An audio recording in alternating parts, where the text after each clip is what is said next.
Nakasanayan na ilang taxi driver na hindi na manukli, lalo na't kung butal o barya lang. Pero isa ito sa mga gusto ng baguhin ni Presumptive President Rodrigo Duterte. At narito ang report ni Bam Alegre. Change is coming.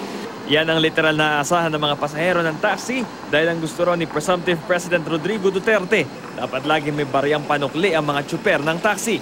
Kung hindi, posible raw sampahan ng estafa ang mga pasaway na hindi magsasauli ng sukli.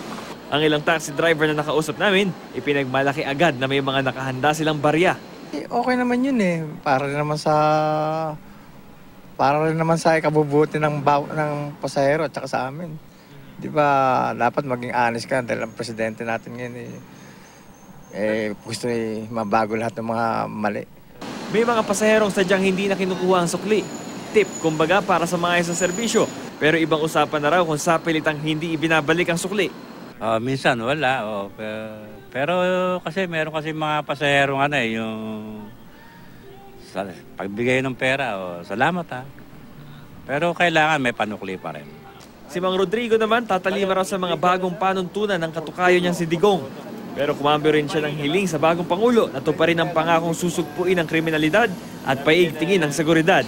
Ito'y para hindi sila kakabakabat tuwing pumapasada sa gabi, lalo na't isa na naman taxi driver na tagpuan patay noong isang gabi sa Mandaluyong City. Ngayon, medyo kami gaganda ang aming, medyo papanatag kami kasi may mga checkpoint tayo ngayon. At saka pa-aral ni Duterte yung batas na sabi niya na wala na pwede mag-inom ng alas 10 na mga kabataan, wala nang standby. Maganda yun para sa amin kasi alam mo, naglipa na diyan nagmumula yung yung masamang elemento Pag nakainom na, siyempre hanap na yan, magbibiktima na yan. Yung mga iba dyan, yung wala ng pera, siyempre hanap na para may pang-inom, ganyan.